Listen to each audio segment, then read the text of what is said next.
Hello, my friend. Guess what? It is Labor Day. I hope that you are able to have the day off today doing something that you would like to do. I'm Pat Sloan, and this is my daily video.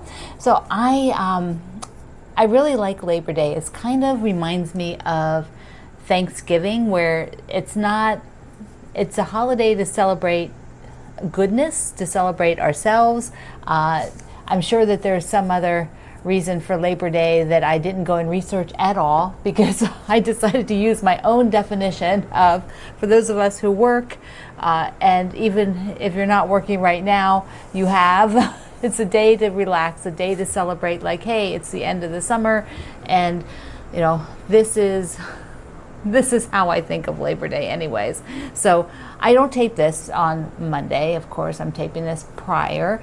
And so my goal for Monday is to not do any work. That's like, it's been a long time since I've not done any work, except for when I was really sick here with the broken wrist.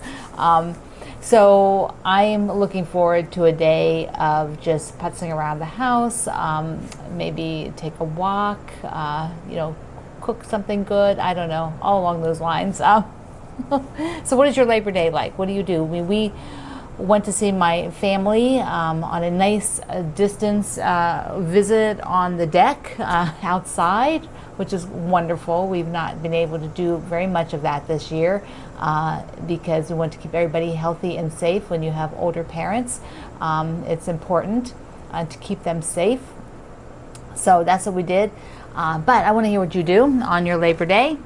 So I have a couple things because, well, first let's just meet Barbie, you know, because she's back here. You might as well say hello. So when I got that charm pack, I don't know, I didn't somehow miss the fact that there was a giant Barbie panel that went with the fabric line. And I'm like, okay, well, I must have the giant Barbie panel.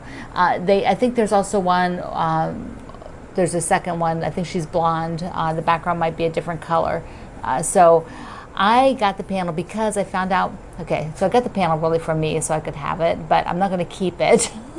And so I found out my great niece, I only have one great niece, the rest are boys, she loves Barbie, and I figure I better make this and send it to her fast before she gets too old to like Barbie anymore. You know that time, right, when all of a sudden you just don't play with dolls anymore, you just sort of wake up one morning and you're like, okay, I'm grown up to the next level and I don't play with dolls anymore. I can vividly remember that happening. Almost, it just feels like you just woke up one day and you're like, okay, I want to do other things now. So I want to get it made and send to her.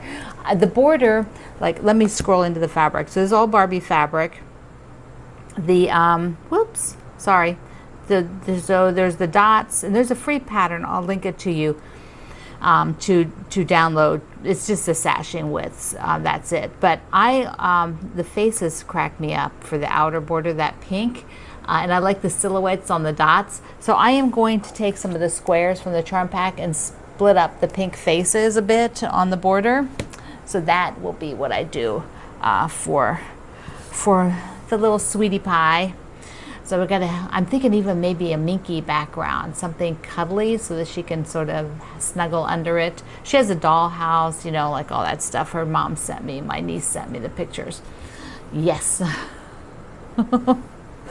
Okay, let's talk about the spool blocks. I don't have one sewn, but as of today, I do have a bunch cut out.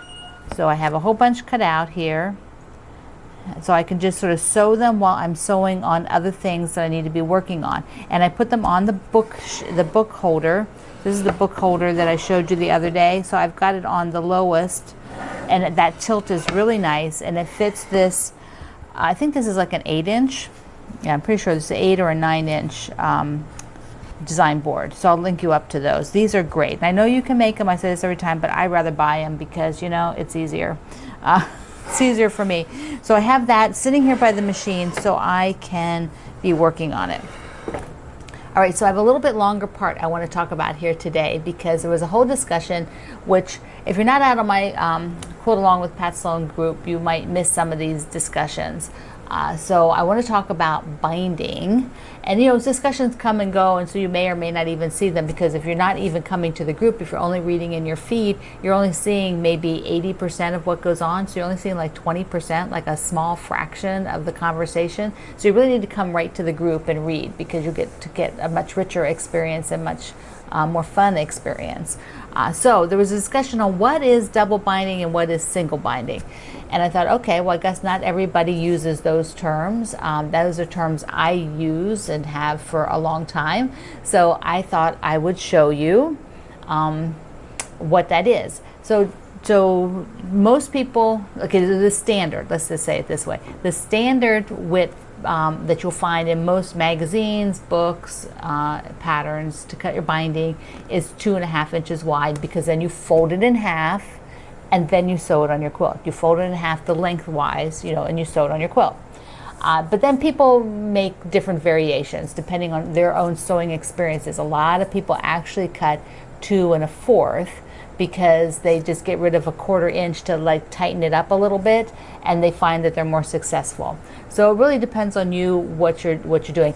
I, on the other hand, cut single binding, which is, and I'm going to show you this here, but single binding is one strip, and I press under 1/4 inch. I do not fold it in half. So I'm going to show you what I mean. So I'm going to come down here, because I think that will be easier. Hold on. And then after this, I have to show you the little mini Oliso irons, the new colors. Oh my goodness, they're cute. All right, don't let me forget. Okay, so here is a 2.5 inch strip, okay?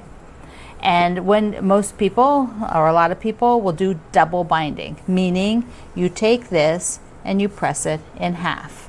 And this is the binding, and I'm going to demo it then a little bit here, mock it up. But this is the binding that you would put on your quilt.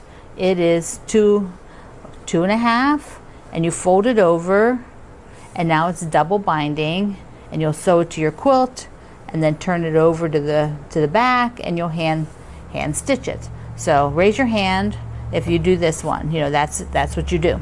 Okay, this is my little box. Remember when I told you I was going to put all my binding pieces in a box? Here it is. Okay, so let's get one out. Here's a piece of red. Okay, so what I do is, of course it's wrinkly, but that's what you get. Let me just come a little closer. So here is 2 inch wide binding. Where are we at? Okay, so here's 2 inch wide binding. I cut mine 1.5. Okay, so I cut mine 1.5. That's the difference there. This one you will fold in half for double. Mine I will fold under 1/4 inch, and I just eyeball this. I am not measuring this whatsoever. I can tell you, after doing this for like over 30 years, I can eyeball that pretty nicely. I'm always happy with it. So I then will attach this as a single binding, because I don't have it, it's not folded in half. That's what single is. Okay, now to put it on your quilt, I'm going to show you two bindings here. All right, so this red binding, let me see if I can get a little closer. Okay, so the red binding is done by my friend Anne, and it is done double, and she sewed it on the front, and then she folded it to the back, and she hand stitched it. Mine is single binding. Now they don't actually look that much different. If I put my single binding on top, it might look a little bit skinnier, just a little bit skinnier. But I sew mine to the back and then pull it to the front, and that's how I work with the single binding. So let me just show you that again with this binding here. So if you're doing, we'll do the done that's done by sewn down the back, the final hand stitching is by hand.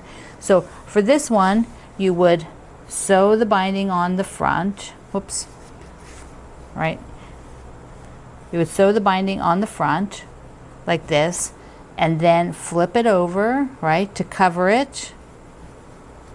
Cover it, and you take it to the back. You take it to the back there, and then you would hand stitch it down.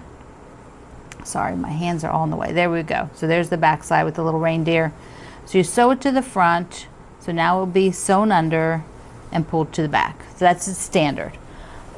If you've not done binding by machine, you can go over to my tutorial and see that. So I am stitching by the back side.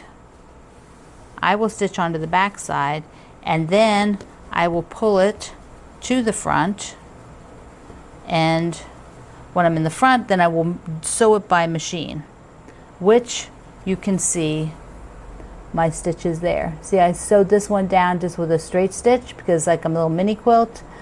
You could do, I do a blanket stitch a lot, but I sewed this one with a straight stitch with matching thread color. And of course there's a thread on there in the way. So this is matching thread color so that you really don't, notice it.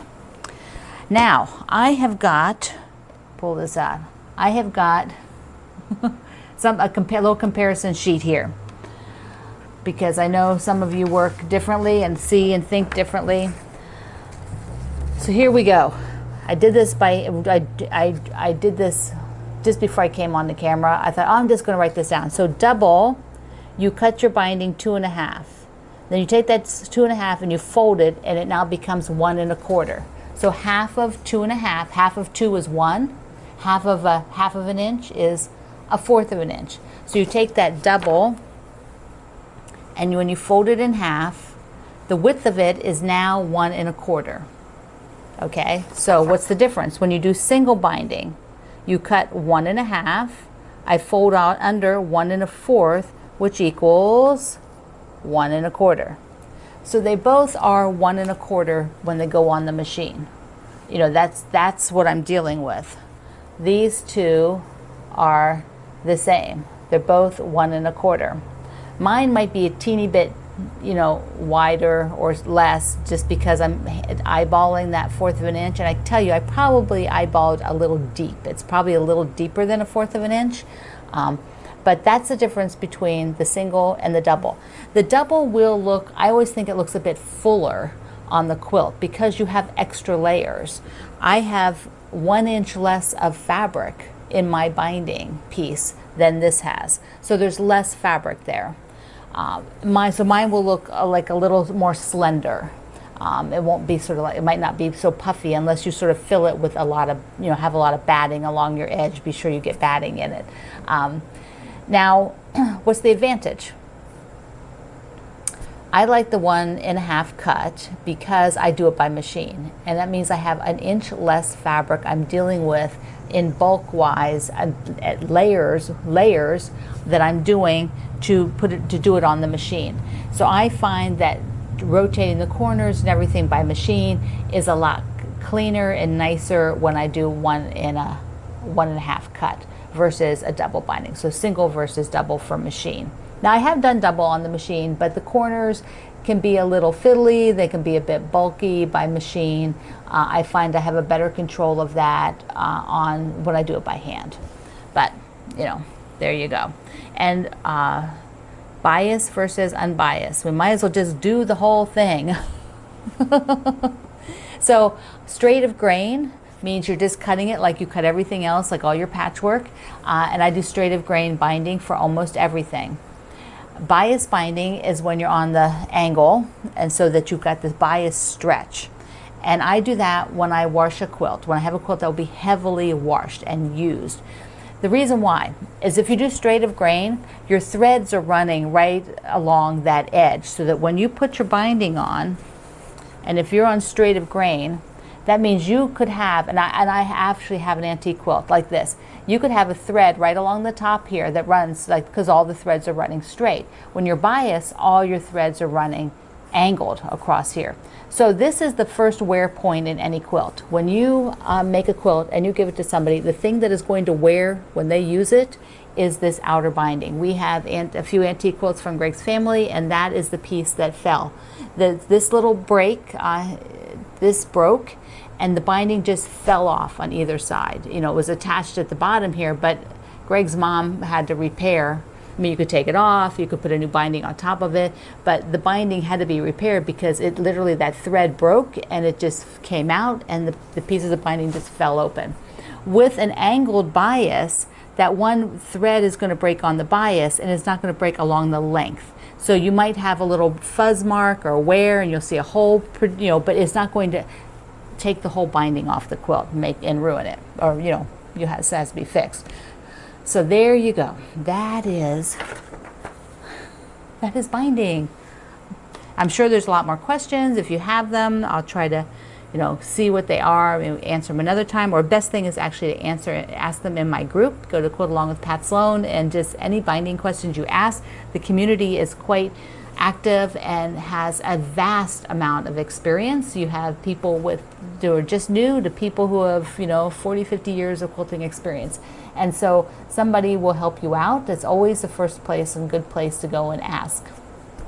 All right, let's look at these mini irons. The Aliso people have these coming in, and you can pre-order them. They are purple. Here we go. Purple. And they are sure not heavy. It's just me, you know, because I still can't hold a lot. But they call this blue, but I call it a little bit more aqua. So it's kind of that in between, that blue and aqua color. Oops, let me get the guard, get his foot down in the guard. There we go. So these are the brand new mini colors. They still have pink and they still have yellow. But I just adore them. Aren't they cute? So I'm very excited to fill one of these up and see if I can now work with it, because they are a little heavier, but my right hand is getting more strength, so I can pick it up. But the best thing is that this is going to have better steam than that other one. The other one just doesn't have a lot of steam. Plus it has this silicone pad, so that while I'm working, all I have to do is do this. I don't have to pick it up any higher than that. I just have to sort of slide it off onto the fabric and then just lift it up onto the pad while I'm working. So that makes it really nice for me. And if you have, you know, an issue like I am right now with, you know, being able to lift things. Of course, these are very light. It's just because I am recovering from broken wrists that I am having trouble. But I am super excited, and the sole plate is so nice and smooth on these, and it's got a lot of steam holes for me. Yes. So there we go. That is what's out there. And I would say there's some other questions that people sent, and I think I'll leave them for tomorrow, because they're good questions. And when you ask them, sometimes on Facebook I will answer you right there, because I figure, you know, if you're asking a question, then it might be days before I get to ask them here, or longer. So I often, if you will ask there, if I see it, I will try to answer you some there, so you don't have to wait. Which is Quilt Along with Pat Sloan, if you've not been there. And I have been dying to show you this sign, and I have not showed it yet. So I ordered this because I felt like it's my motto for this year. We can do hard things. We can do hard things.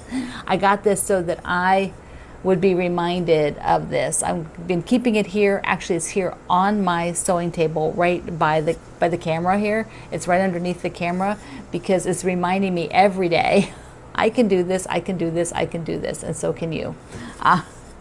My friends, we can do it. Alrighty. I'm so happy to see you. Thank you for everything, and I will see you online. Mwah. I love you.